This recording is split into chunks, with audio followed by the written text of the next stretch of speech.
ರೇಣು ರನ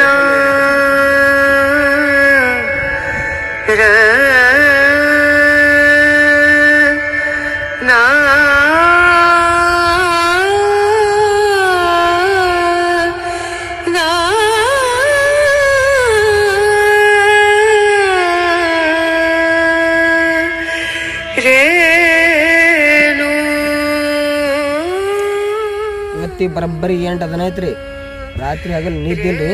ಅಲ್ಲಿ ನೋಡ್ರಿ ಮಳೆ ಬರಲಿ ಚಳಿ ಬರಲಿ ಏನೇ ಬಂದ್ರು ಆ ಪಾಪ ಹುಡುಗ್ರಿ ಅವ್ನ ಮನೆ ಕೆಡವಿ ಕಟ್ಟು ಅಲ್ಲಿ ಮಕ್ಕೊಂಡ ಒಟ್ಟ ಹೇಳತ್ತಲ್ಲ ನಾನು ಮನೆಗೆ ನನಗೆ ಬೇಕು.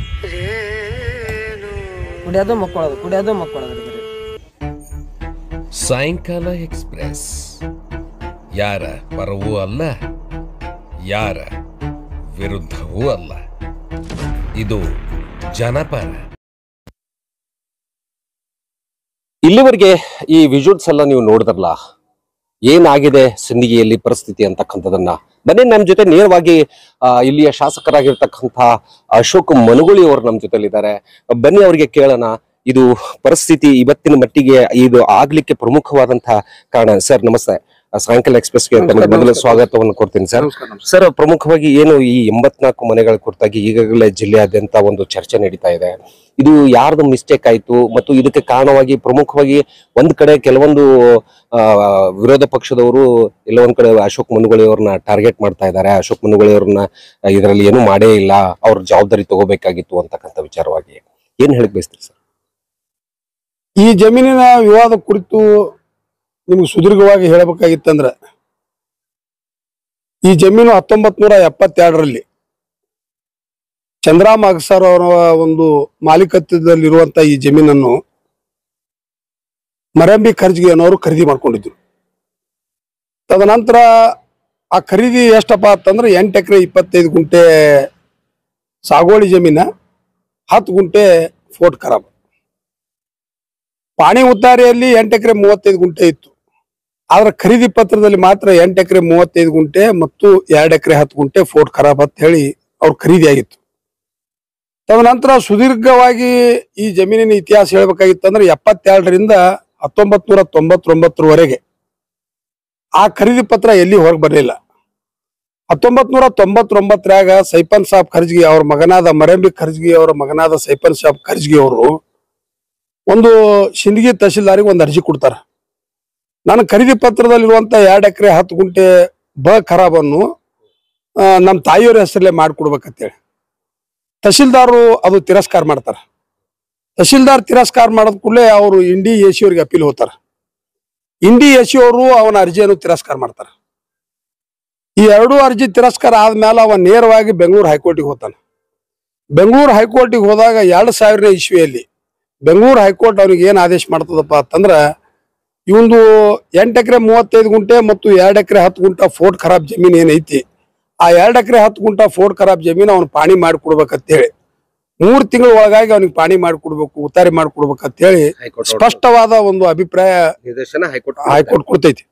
ಹೈಕೋರ್ಟ್ ಕೊಟ್ಟ ಮೇಲೆ ಇಂಡಿ ಎಸಿ ಅವರು ಹೈಕೋರ್ಟಿನ ಆದೇಶದ ಅನುಗುಣವಾಗಿ ಆ 2 ಎಕರೆ 10 ಗುಂಟೆ ಜಮೀನ ಅವನ ಹೆಸರಲ್ಲೇ ಪಾಣಿ ಮಾಡಿಕೊಡ್ತಾರ. ತದನಂತರ ಪುರಸಭೆ ಅವರು 2003ರಲ್ಲಿ 84 ಫಲಾನುಭವಿಗಳಿಗೆ ಹಕ್ಕುಪತ್ರ ಹಂಚ್ತಾರ. 2003ರಲ್ಲಿ ಹಕ್ಕುಪತ್ರ ಅವಾಗಿನ ಶಾಸಕರು ಇರ್ಬೋದು, ಅವಾಗಿನ ಅಧಿಕಾರಿಗಳಿರ್ಬೋದು, ಅವಾಗಿನ ತಾಲೂಕು ಆಡಳಿತ ಇರ್ಬೋದು, ಇವರೆಲ್ಲರೂ ಸೇರಿ ಅದು ಹಕ್ಕುಪತ್ರ ಹಂಚ್ತಾರ. ಹಕ್ಕುಪತ್ರ ಹಂಚಿದ ಮೇಲೆ 2005 ಏಪ್ರಿಲ್ದಾಗ ಸೈಪನ್ ಸಾಬ್ ಖರ್ಜ್ಗಿ, ಅವಾಗ ಮರಂಬಿ ಖರ್ಜಿ ತೀರ್ಕೊಂಡ್ಬಿಟ್ಟಿರ್ತಾರ. ಅದನ್ನ ಸೈಪನ್ ಸಾಬ್ ಖರ್ಜ್ಗಿ ಹೆಸರಲ್ಲೇ ವಾರಸ ಆಗಿರ್ತೈತಿ. 2005 ಏಪ್ರಿಲ್ದಾಗ ಸೈಪನ್ ಸಾಬ್ ಖರ್ಜ್ಗಿ ಸಿಂದಗಿ ಕೋರ್ಟಿಗೆ ಹೋಗ್ತಾನ.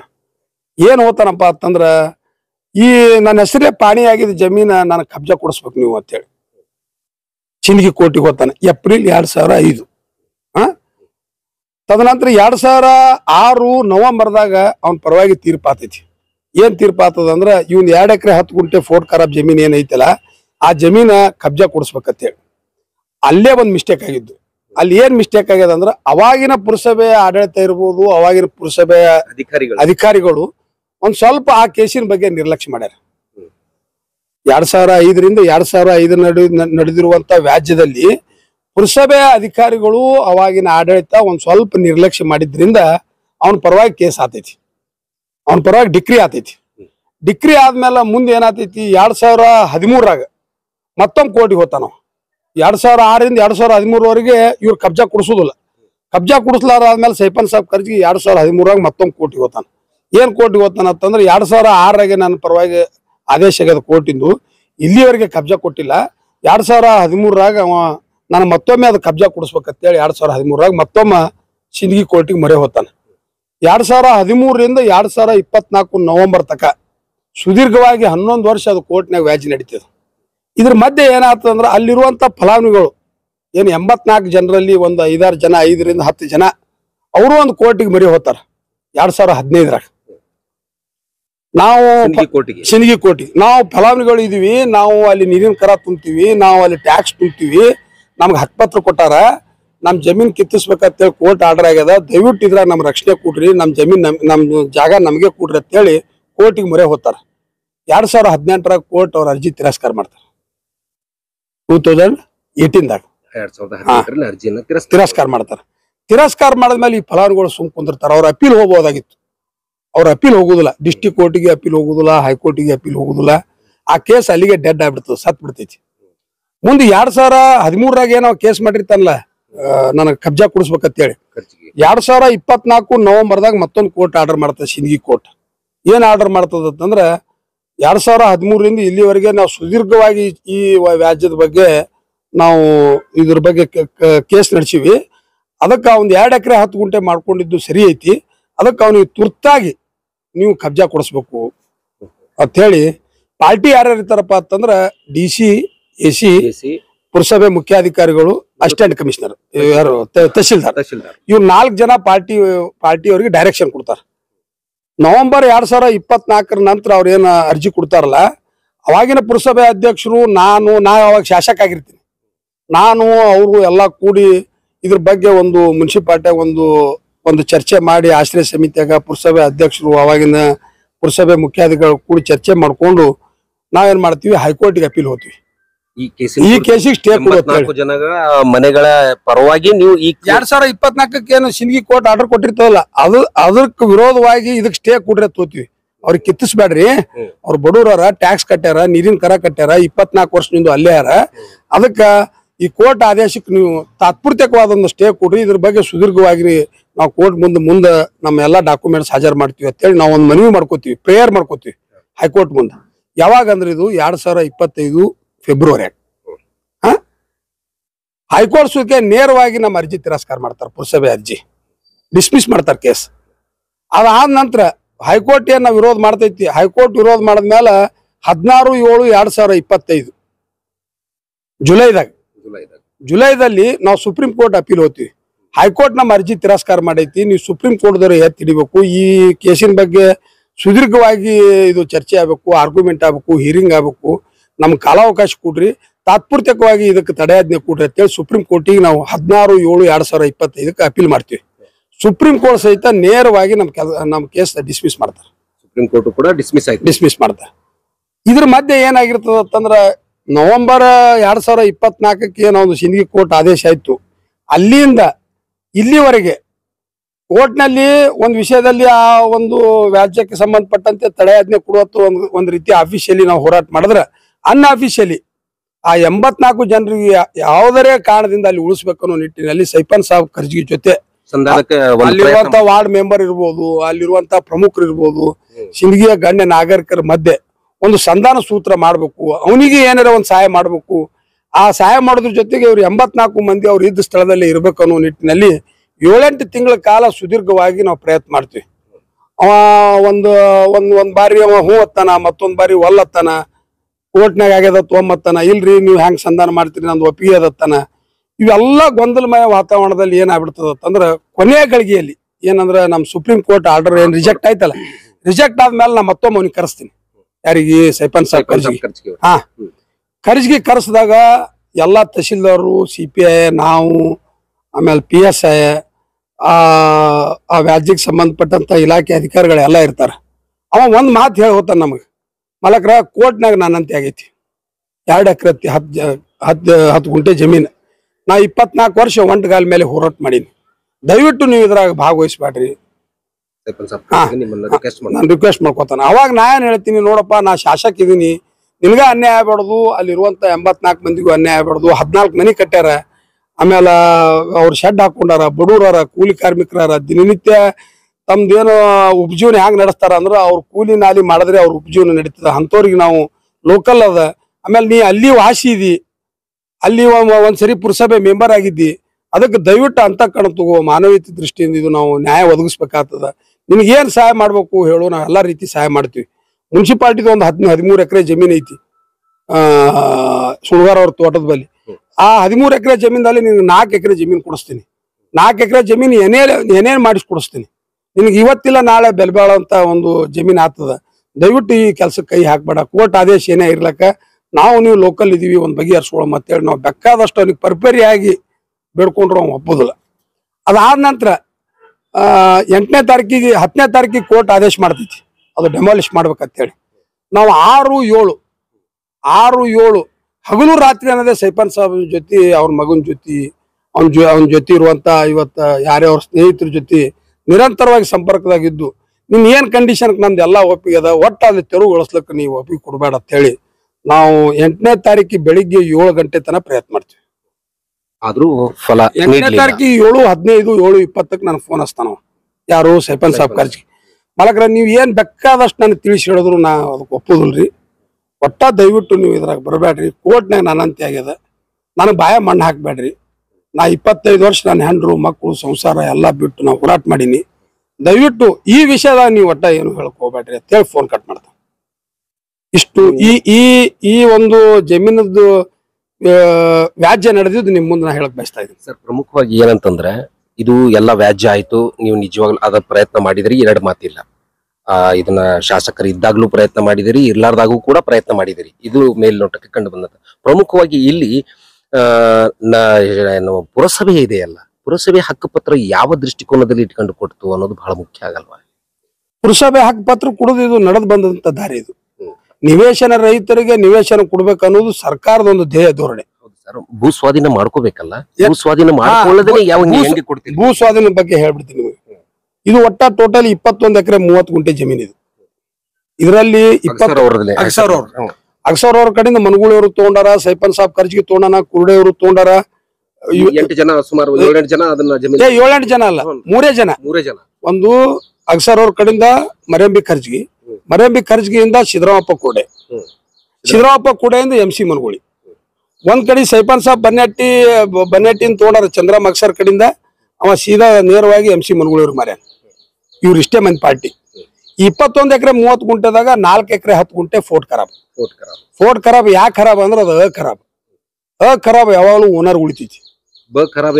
ಖರಾಬ್ ನಾವು ಗೌರ್ಮೆಂಟ್, ಅದು ಗೌರ್ಮೆಂಟ್ ಲ್ಯಾಂಡ್, ಸರ್ಕಾರ ಅದು ಖರಾಬ್ ಓನರ್ ಅಂತಂದ್ರು, ಓನರ್ ತಗೋಬೇಕಾಗಿತ್ತಂದ್ರು ಅದಕ್ಕೆ ತಂದೆ ಆದ ಕಾಯ್ದೆ ಕಾನೂನುಗಳವ. ಖರಾಬ್ ಉಳಿತೈತಿ. ಈ 21 ಎಕರೆ 30 ಗುಂಟೆ ಜಮೀನಲ್ಲಿ ಮುನ್ಸಿಪಾಲಿಟಿ ಡಿನೋಟಿಫಿಕೇಶನ್ ಆಗಿ ಜಮೀನ್ ಎಷ್ಟಪ್ಪ ಅಂತಂದ್ರೆ 13 ಎಕರೆ 35 ಗುಂಟೆ ಡಿನೋಟಿಫಿಕೇಶನ್ ಆಗೈತಿ. 1991ರಾಗ 9 ಎಕರೆ 35 ಗುಂಟೆ ಆಗೈತಿ. 1979ರಾಗ 4 ಗುಂಟೆ ಆಗೈತಿ. 4 1 9 35 13 ಎಕರೆ 35 ಗುಂಟೆ. ಇದ್ರಾನ 4 ಎಕರೆ ಲ್ಯಾಂಡ್ ಕುರುಡೆ ಸಿದ್ದರಾಮಪ್ಪ ಕೋಡೆ ಅನ್ನೋರು ಲೇಔಟ್ ಮಾಡಿ ನಿವೇಶನ ಮಾಡಿ ಅವ್ರು ಹಂಚ್ಬಿಟ್ಟಾರ. 17 ಎಕರೆ 35 ಗುಂಟೆ ಆಯ್ತು. 4 ಎಕರೆ 10 ಗುಂಟೆ ಏನ್ ಉಳಿದೈತಲ್ಲ ಫೋರ್ಟ್ ಖರಾಬ್, ಆ ಫೋರ್ಟ್ ಖರಾಬ್ ಓನರ್ ಹೆಸರಲ್ಲಿ ಐತಿ, ಓನರ್ನ ಖಾತೆದಾಗೆ ತೋರಿಸ್ತೈತಿ. ಈಗ ಏನ್ ಕನ್ಫ್ಯೂಸ್ ಆಗ್ಯದ ಪುರಸಭೆದವ್ರಿಗೆ ಅಂತಂದ್ರ ಅವ್ರ ಹಕ್ಪತ್ರ ಹಂಚಾರ, ಫೋರ್ಟ್ ಖರಾಬ್ ಜಮೀನು ಎಲ್ಲಿ ಐತಿ ಅನ್ನೋದು ಅದು ಹದ್ಬಸ್ತ್ ಮಾಡಿಲ್ಲ, ಗುರ್ತು ಮಾಡಿಲ್ಲ. ಜನರಿಗೆ ಹಕ್ಪತ್ರ ಕೊಟ್ಟಾರ, ಖುಲ್ಲಾ ಲ್ಯಾಂಡ್ ಐತಿ, ಅವ್ರು ಹಾಕೊಂಡ್ಬಿಟ್ಟಾರ. ಆಕ್ಚುಲಿ ಆ 4 ಎಕರೆ 10 ಗುಂಟೆ ಅವ್ರು ಅಕ್ವೇಷನ್ ಮಾಡ್ಲಕ್ ಬರ್ತಿತ್ತೋ ಇಲ್ಲೋ, ಕಾಯ್ದೆ ಕಾನೂನ್ದಾಗ ಏನೈತು ನನ್ಗೆ ಗೊತ್ತಿಲ್ಲ. ಆದ್ರೆ 4 ಎಕರೆ 10 ಗುಂಟೆ ನೋಟಿಫಿಕೇಶನ್ ಆಗಿಲ್ಲ, ಮುನ್ಸಿಪಾಲಿಟಿಗೆ ನೋಟಿಫಿಕೇಶನ್ ಆಗಿಲ್ಲ. ಮುನ್ಸಿಪಾಲಿಟಿ ನೋಟಿಫಿಕೇಶನ್ ಆಗಿದ್ದ ಜಮೀನು 13 ಎಕರೆ 35 ಗುಂಟೆ. ಅಂದ್ರೆ ಈ 2 ಎಕರೆ ಅದರಲ್ಲಿ ಬರಾಗಿಲ್ಲ. ಇದು ನೋಟಿಫಿಕೇಶನ್ ಆಗಿದ್ದ ಜಮೀನ್ ಅಲ್ಲ, ಇದು ನೋಟಿಫಿಕೇಶನ್ ಆಗಿದೆ. ನೋ ಅಲ್ಲ ಅನ್ನೋದು ಪ್ರೂವ್ ಮಾಡ್ಯಾನ. ಇದ್ರ ಬಗ್ಗೆ ಇನ್ನ ಬಹಳ ಕಾನೂನು ಹೈಕೋರ್ಟ್ ನಲ್ಲಿ ಪ್ರೂವ್ ಮಾಡಿದ್ದಾನೆ, ಸುಪ್ರೀಂ ಕೋರ್ಟ್ ಅಲ್ಲೂ ಕೂಡ ಪ್ರೂವ್ 2003 ಒಂದು ಕೋರ್ಟ್ ಕಮಿಷನ್ ನೇಮಿಸ್ತಾರ. ಈ ಜಮೀನ್ ಎಲ್ಲಿ ಐತಿ ಇದ್ರ ಸರ್ವೆ ಮಾಡಿ ಹದ್ದುಬಸ್ತ್ ಮಾಡ್ರಿ ಅಂತೇಳಿ. 2003 ಏನ್ ಸರ್ವೆದವ್ರು ರಿಪೋರ್ಟ್ ಕೊಟ್ಟಾನ 2023 ಕೊಟ್ಟಾರ. 2023 ಒಂದು ಗಂಗರೆಡ್ಡಿ ಅನ್ನೋರಿಗೆ ಸರ್ವೆದವನಿಗೆ ಅಪಾಯಿಂಟ್ಮೆಂಟ್ ಮಾಡ್ತಾರ ಕೋರ್ಟ್ನವ್ರು. ಇದು ADLR ಕೋರ್ಟಿನ ಆದೇಶದ ಅನುಗುಣವಾಗಿ. ಆ ADLR ಏನ್ ಉತ್ತರ ಏನ್ ನಕಾಶ್ ಸ್ಕೆಚ್ ಹಾಕಿ ಕೊಡ್ತಾನಂತಂದ್ರ ಈ ಜಮೀನ್ ಅಲ್ಲೇ ತೋರಿಸ್ತಾನ. ಈಗೇನು ಖಾಲಿ ಮಾಡಿ ಐತಲ್ಲ 842 ಹಾ ಯಾವ ಡೇಟಿಗೆ ಅಂತಂದ್ರ 23/1/2023 2023 ಹಾ 23/1/2023 ಅವ ಕೋರ್ಟಿಗೆ ಒಂದು ರಿಪೋರ್ಟ್ ಸಬ್ಮಿಟ್ ಮಾಡ್ತಾನ. ಜಮೀನ್ ನಕ್ಷೆ ಹಾಕಿ ಈ ಜಮೀನ್ ಎಲ್ಲಿ ಬರ್ತೈತೆ ಅನ್ನೋದು ಮಾರ್ಕ್ ಮಾಡ್ತಾನ. ಮಾರ್ಕ್ ಮಾಡಿ ಒಂದ್ ಶರದಾಗ ಏನ್ ಬರೀತಾನ, ಈ ಜಮೀನ್ ಬಗ್ಗೆ ಸಂಪೂರ್ಣ ಮಾಹಿತಿ ಇಲ್ಲ, ಇದ್ರ ಬಗ್ಗೆ ಸರಿಯಾಗಿ ಕಾಗದ ಪತ್ರಗಳು ಹೊಂಚಿಲ್ಲ ಅಂತನೂ ಲಾಸ್ಟ್ ಒಂದು ತಂದ್ ಏನ್ ಶರ ಬರೀಬೇಕಾಗಿರ್ತಲ್ಲ ಸೈಡ್ ಅದ್ರಾಗ ಅವ ಬರ್ದಾನ. 2023 ಮತ್ತೆ ಕೋರ್ಟಿಗೆ ಅವ ಸಬ್ಮಿಟ್ ಮಾಡ್ಯಾನ. ಯಾವ್ದು ಸರ್ವೆ ರಿಪೋರ್ಟ್ 2023 ಒಂದನೇ ತಿಂಗಳ ಸರ್ವೆ ಮಾಡದ್ಮೇಲೆ 2024 ಆ ಸರ್ವೆ ರಿಪೋರ್ಟ್ ಪ್ರಕಾರ ಕೋರ್ಟ್ ಆರ್ಡರ್ ಮಾಡಿದೆ. 2024 ಸರ್ವೆ ರಿಪೋರ್ಟ್ ಪ್ರಕಾರ ನ್ಯಾಯಾಲಯ ಆದೇಶ 2024 ಈಗ ಅದು ಪ್ರಮುಖವಾಗಿ ಇಲ್ಲಿ ಎಲ್ಲೋ ಒಂದ್ ಕಡೆ ಪ್ರಮಾದ ಆಗಿದ್ದು ನಗರಸಭೆಯಿಂದನೇ ಆಗಿದೆ ಅಂತ. ಪ್ರಮಾದ ಆಗ್ಯದ ಅನ್ನೋದಕ್ಕಿಂತ ಹೆಚ್ಚಿಗೆ ಒಡಂಬಡಿಕೆ, ದುಡ್ಡಿನ ವ್ಯವಹಾರ, ಇನ್ಫ್ಲೂಯೆನ್ಸ್ ಏನೂ ಆಗಿಲ್ಲ. ಅಲಕ್ಷ್ಯ ಆಗೈತಿ. ಯಾವ ಕೇಸ್ನಾಗ ಅಲಕ್ಷ್ಯ ಆಗೈತೆ ಅಂದ್ರೆ 2005 to 6 ಏನ್ ಕೇಸ್ ನಡೆದಿತ್ತಲ್ಲ ಸಿಂದಗಿ ಕೋರ್ಟ್ನಾಗ ಕಬ್ಜಾ ಕೊಡಿಸ್ರತ್ತಿ ನಮ್ಮ ಸೈಪನ್ ಸಾಬ್ ಖರ್ಜಿ ಕೋರ್ಟಿಗೆ ಮರೆ ಹೋದ್ನಲ್ಲ, ಆ ಒಂದು ಕೇಸ್ನಾಗ ಅಲಕ್ಷ್ಯ ಮಾಡ್ಯಾರ. ಇವರೆಲ್ಲರೂ 84 ಜನ 84 ಮಂದಿ ಅಲ್ಲ, ಇವರಲ್ಲ ಅಧಿಕಾರಿಗಳು ಪುರಸಭೆ ಆಡಳಿತ ಅಲ್ಲಿ ಸರಿಯಾದ ನ್ಯಾಯಾಲಯಕ್ಕೆ ಸಬ್ಮಿಟ್ ಮಾಡದೇ ಇರುವುದು ಇದು ಪ್ರಮುಖ. ಬರ್ದಾರ ಕೋರ್ಟ್ನಾಗ ನೀವು ಸಫಿಶಿಯಂಟ್ ಡಾಕ್ಯುಮೆಂಟ್ ನೀವು ಪೂರೈಸಿಲ್ಲ ಅನ್ನೋದು ಒಂದ್ ವರ್ಡ್ ಆ ಆರ್ಡರ್ ಶೀಟ್ನಾಗ ಬರ್ದಾರ. ಒಂದೇ ಪ್ರಮಾದ ಇಲ್ಲಿ ಏನಾಗಿತ್ತಂದ್ರ 2005 ಕೇಸ್ ಏನೈತಿ RLP RSP ಅಂತ ಐತಿ ಅದು, ಆ ಕೇಸ್ನಾಗ ಪ್ರಮಾದ ಆಗಿದ್ದು ಈ ಕೇಸ್ ಇವತ್ತಿನ ತನಕ ಜೀವಂತ ಉಳಿದೈತಿ. ಮುಖ್ಯ ಕಾರಣಪ್ಪ ಅಂತಂದ್ರೆ ಡಿಗ್ರಿ ಅವ್ನ್ ಫೇವರೇಬಲ್ ಆಗಿದ್ದ ಡಿಗ್ರಿ ಯಾವ್ದಂದ್ರೆ 2006 5ರಾಗ ಅಡ್ಮಿಟ್ ಆಗ್ತದ, 6ರಾಗ ಆರ್ಡರ್ ಆಗ್ತಿತ್ತು. ಆ 2006 ಕೇಸೇ ಇವತ್ತಿನ ತನಕ ಜೀವಂತ ಉಳಿದೈತಿ.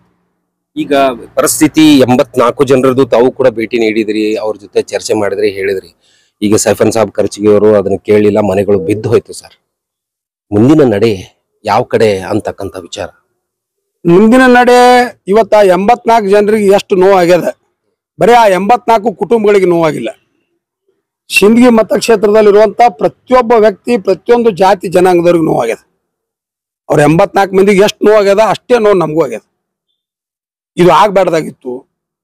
ಬಡ ಕುಟುಂಬಗಳಿದ್ದು 25 ವರ್ಷಗಳಿಂದ ಅಲ್ಲೇ ವಾಸ ಮಾಡ್ತಾ ಇದ್ರು, ಟ್ಯಾಕ್ಸ್ ಕಟ್ತಾ ಇದ್ರು, ನೀರಿನ ಕರ ಕಟ್ತಾ ಇದ್ರು. ಆ ಜಮೀನಿನ ಬಗ್ಗೆ ಒಂದು ಸಂಬಂಧ ಇತ್ತು ಅವ್ರು. ಅಂತ ಸಂಬಂಧವನ್ನು ಇವತ್ತ ಸುಪ್ರೀಂ ಕೋರ್ಟ್, ಹೈಕೋರ್ಟ್, ಸಿಂದಗಿ ಆದೇಶ ಪ್ರಕಾರ ಇವತ್ತು ಸ್ಥಳೀಯ ಆಡಳಿತದವ್ರು ಮಾಡ್ಯಾರ. ನಾವು ಶಾಸಕರಂದ್ರ ನಮಗ್ ಮಾನವೀಯತೆನೇ ಇರುದಿಲ್ಲ ತಿಳ್ಕೊಬಾರ್ದು ಜನ.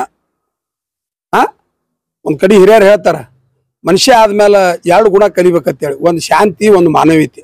ಇವೆರಡೂ ಬಿಟ್ರೆ ಜಗತ್ನಾಗ ಏನೂ ಇಲ್ಲ. ನಾವೇನ್ ಬೇಕಾದ ಆಗ್ಬೋದು. ನಂಬಲ್ಲಿ ಶಾಂತಿ ಇರ್ಲಿಕ್ಕಂದ್ರ, ನಂಬಲ್ಲಿ ಮನುಷ್ಯತ್ವ ಇರ್ಲಿಕ್ಕಂದ್ರ ನಾವ್ ಏನಾದ್ರೂ ವ್ಯರ್ಥ ಐತಿ. ಆ ನಿಟ್ಟಿನಲ್ಲಿ ಇವತ್ತು ಒಬ್ಬ ಶಾಸಕಾಗಿ ಅನ್ನೋದಕ್ಕಿಂತ ಹೆಚ್ಚಿಗೆ ಒಬ್ಬ ಹ್ಯುಮ್ಯಾನಿಟಿ ಗ್ರೌಂಡ್ ಮೇಲೆ ಒಬ್ಬ ವ್ಯಕ್ತಿಯಾಗಿ ನಾವು ಅವ್ರಿಗೆ ಪರ್ಯಾಯವಾಗಿ ಅವ್ರಿಗೆ ಏನಾರೇ ಸಹಾಯ ಮಾಡ್ಬೇಕು. ಆಡಳಿತದ ವತಿಯಿಂದ ಇರ್ಲಕ್ಕ, ಇವತ್ತು ಪುರಸಭೆಯಿಂದ ಇರ್ಲಕ್ಕ, ಸರ್ಕಾರದಿಂದ ಇರ್ಲಕ್ಕ, ಯಾವುದೇ ರೀತಿಯಿಂದ ಸಹಾಯ ಮಾಡ್ಬೇಕು ಅನ್ನೋದು ನನ್ನ ಕಳಕಳಿ ಐತಿ. ಈಗ ರಹೀಂ ಖಾನ್ ಅವರು ಇದರದ್ದು ವ್ಯವಸ್ಥಿತವಾಗಿ ಸಚಿವರಿದ್ದಾರೆ ಮತ್ತು ಮುಖ್ಯಮಂತ್ರಿಗಳ ಗಮನಕ್ಕೆ ತಂದು ಕೂಡಲೇ ಇದನ್ನ ಅಧಿಕಾರಿಗಳು ಮಾಡಿರ್ತಕ್ಕಂಥ ಒಂದು ಮಿಸ್ಟೇಕಿನಿಂದ ಆಗಿರ್ತಕ್ಕಂಥ ಈ ಸಮಸ್ಯೆನ ಯಾವ ರೀತಿ ನೀವು ಸಾಲ್ವ್ ಮಾಡ್ಬೇಕಂತ ಹೋರಾಟ ಮಾಡ್ತಾ ಇದ್ದೀರಿ, ಅಥವಾ ಇದು ನಿಮ್ಮ ಸರ್ಕಾರದ ಆಂತರಿಕವಾಗಿ ನೀವು ತಿಳಿಸಿ ಹೇಳ್ಬೇಕಾದಂತ ಅನಿವಾರ್ಯತೆ ಸೃಷ್ಟಿಯಾಗಿದೆ. ಈಗ ಅದನ್ನ ನೀವು ಯಾವ ರೀತಿ ಇವ್ರಿಗೆ 84 ಜನರಿಗೆ ಸೂರನ್ನ ಯಾವ ರೀತಿ ಒದಗಿಸೋ ಪ್ರಯತ್ನ ಮಾಡ್ತಾ ಇದ್ದೀರಿ? ಇದ್ರಾಗ ಒಂದ್ ಮಾತು ಹೇಳ್ಬೇಕಂದ್ರೆ ಇದ್ರಾಗ ಸರ್ಕಾರದ ಸಂಬಂಧ ಇಲ್ಲ, ಆದ್ರೂ ಜವಾಬ್ದಾರಿ ಅದ್ರ ಬಗ್ಗೆ ಹೇಳ್ತೀನಿ. ಸರ್ಕಾರದ ಏನು ಇದ್ರಾಗ ತಪ್ಪು ಇಲ್ಲ, ನ್ಯೂನತೆನೂ ಇಲ್ಲ. ಈಗ ಜವಾಬ್ದಾರಿ ಏನೈತೆ ಅನ್ನೋದ್ರ ಬಗ್ಗೆ ಹೇಳ್ತೀನಿ. 8-9ನೇ ತಾರೀಕಿಗೆ ಅವ್ರ ಏನು ಮನೆಗಳನ್ನು ಇವತ್ತ ಏನು ಕಿತ್ಸಿದ್ರು ಯಾರು ಸ್ಥಳೀಯ ಆಡಳಿತದಿಂದ. ನಾನು 11ನೇ ತಾರೀಕಿಗೆ ಒಂದು ಮೀಟಿಂಗ್ ಮಾಡ್ತೀನಿ. ಎಲ್ಲಿ ಪುರಸಭೆ ಅಧ್ಯಕ್ಷರು, ನಾವು ಉಪಾಧ್ಯಕ್ಷರು, ಆಶ್ರಯ ಸಮಿತಿ ಸದಸ್ಯರು, ಮುನ್ಸಿಪಾಲಿಟಿ ಗೌರವಾನ್ವಿತ ಸದಸ್ಯರು, AC ಅವರು, ತಹಶೀಲ್ದಾರರು, ಪುರಸಭೆ ಮುಖ್ಯಾಧಿಕಾರಿಗಳು, ಅಲ್ಲಿ ಒಂದು ಏನ್ ನಿರ್ಣಯ ಮಾಡ್ತೀವಿ ಅಂತಂದ್ರ ಅವರಿಗೂ ಸೂರು ಕಲ್ಪಿಸಿಕೊಡ್ಬೇಕು. 84 ಮಂದಿ ಏನ್ ನಿರಾಶ್ರಿತರಾಗ್ಯಾರ ಫಲಾನುಭವಿಗಳಿಗೆ ಸೂರು ಕಲ್ಪಿಸಿಕೊಡ್ಬೇಕು ಅನ್ನೋ ನಿಟ್ಟಿನಲ್ಲಿ ಸುದೀರ್ಘವಾಗಿ ಚರ್ಚೆ ಮಾಡಿ ಮುನ್ಸಿಪಾಲ್ಟಿಗೆ ಸಂಬಂಧಪಟ್ಟಂತ ಇವತ್ತು ಲ್ಯಾಂಡ್ ಏನೈತಿ ಅಂತರ್ಗಂಗಿ ರಸ್ತೆಯಲ್ಲಿರುವಂತ ಒಂದು ಜಮೀನು 4 ಎಕರೆ 411 ಪ್ಲಾಟ್ ಈಗಾಗಲೇ ಅಲ್ಲಿ ಏನೇ ಆಗಿ ಲೇಔಟ್ ಆಗೈತಿ.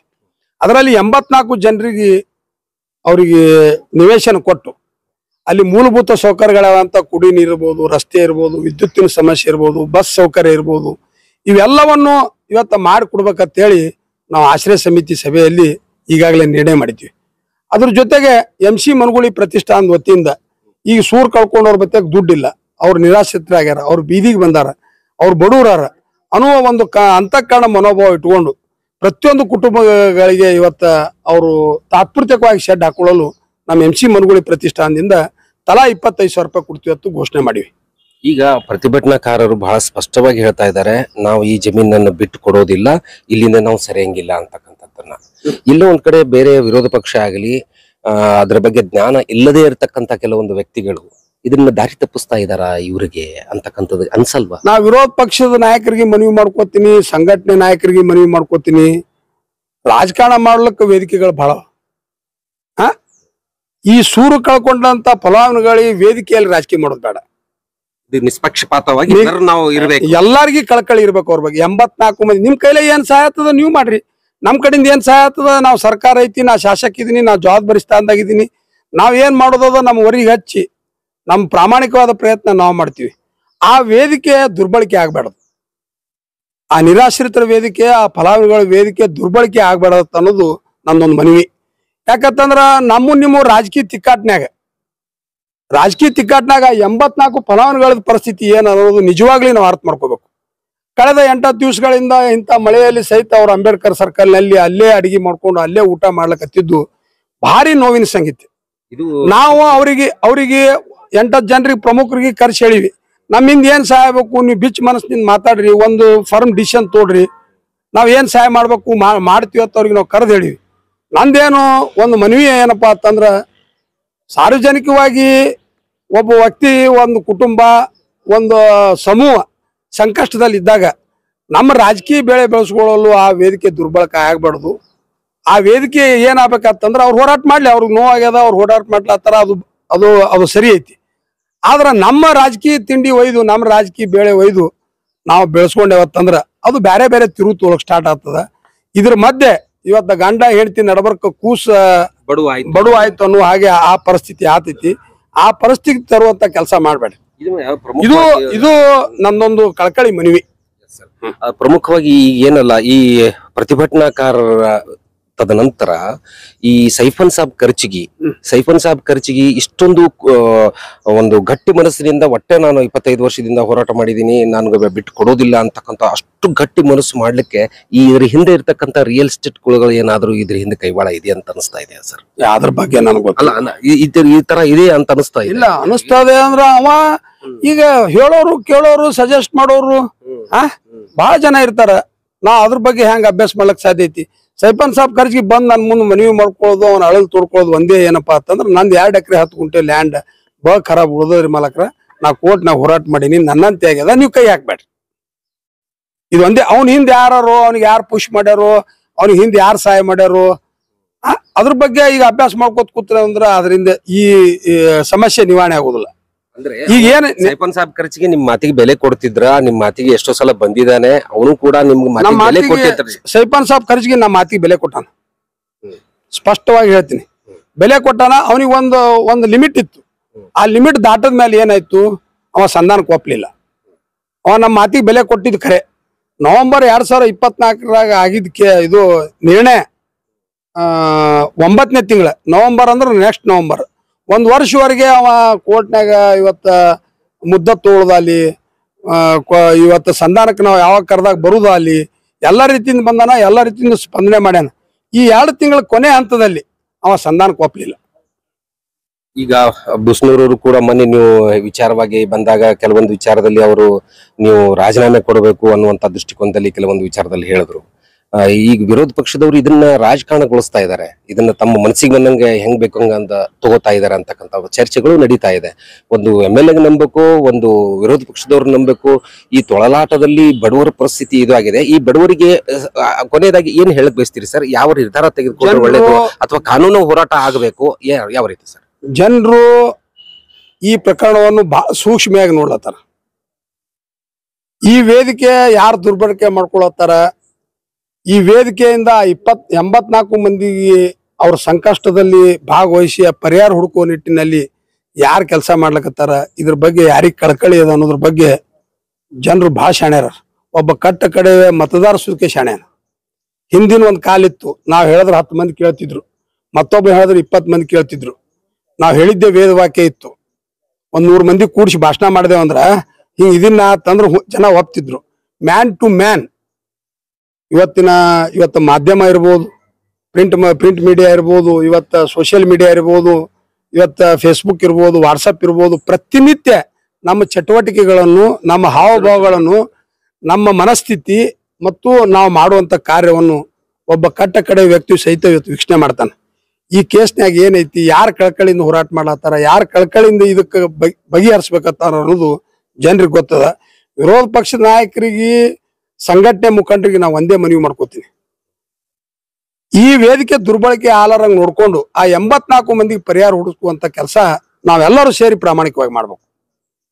ಅದರಲ್ಲಿ ಕಳಕಳಿ ಇರ್ಬೇಕು. ಪ್ರಾಮಾಣಿಕ ಬೇರೆ, ಕಳಕಳಿ ಬೇರೆ. ಪ್ರಾಮಾಣಿಕ ಕಳಕಳಿ ಬೇಕು. ಆ ಕಳಕಳಿಯಿಂದ ನಾವು ಮಾಡಿದೆವು ತಿಳ್ಕೊ, ಈ ಸಮಸ್ಯೆ ಬಗೆಹರಿತೈತಿ. ಇದಿಷ್ಟು ಇಲ್ಲಿವರೆಗೆ ನಮ್ಮ ಜೊತೆ ಶಾಸಕರಾಗಿರ್ತಕ್ಕಂತಹ ಅಶೋಕ್ ಮನುಗಳು ಅವರು ಬಹಳ ಸ್ಪಷ್ಟವಾಗಿ ಆ 84 ಕುಟುಂಬಗಳಿಗೆ ಒಂದು ತನ್ನ ಆತ್ಮಸ್ಥೈರ್ಯವನ್ನು ತುಂಬುವುದರ ಜೊತೆಗೆ ಪ್ರಾಮಾಣಿಕವಾಗಿ ಕಳಕಳಿಯಿಂದ ನಾವು ಈ ಹೋರಾಟ ಮಾಡಬೇಕು. ಯಾವುದೇ ರಾಜಕಾರಣ ಮತ್ತು ಯಾವುದೇ ರೀತಿ ಪಟಭದ್ರ ಹಿತಾಸಕ್ತಿಗಳ ಮಾತಿಗೆ ಬೆಲೆ ಕೊಡದೆ ನಿರಂತರವಾಗಿ ನಾವು ಎಲ್ಲ ಕೂಡ ನಿಂತ್ಕೊಂಡು ಪ್ರಾಮಾಣಿಕವಾಗಿ ಕೆಲಸ ಮಾಡಿದ್ದೇ ಆದರೆ ಇವರಿಗೆ ನ್ಯಾಯ ಸಿಗೋದ್ರಲ್ಲಿ ಎರಡು ಮಾತಿಲ್ಲ ಅಂತಕ್ಕಂಥ ವಿಚಾರವನ್ನ ಬಹಳ ಸ್ಪಷ್ಟವಾಗಿ ಹೇಳಿದ್ದಾರೆ. ಸಾಯಂಕಾಲ ಎಕ್ಸ್ಪ್ರೆಸ್ ಸಿಂದಗಿ. ಸಾಯಂಕಾಲ ಎಕ್ಸ್ಪ್ರೆಸ್ ಯಾರ ಪರವೂ ಅಲ್ಲ, ಯಾರ ವಿರುದ್ಧವೂ ಅಲ್ಲ. ಇದು ಜನಪರ.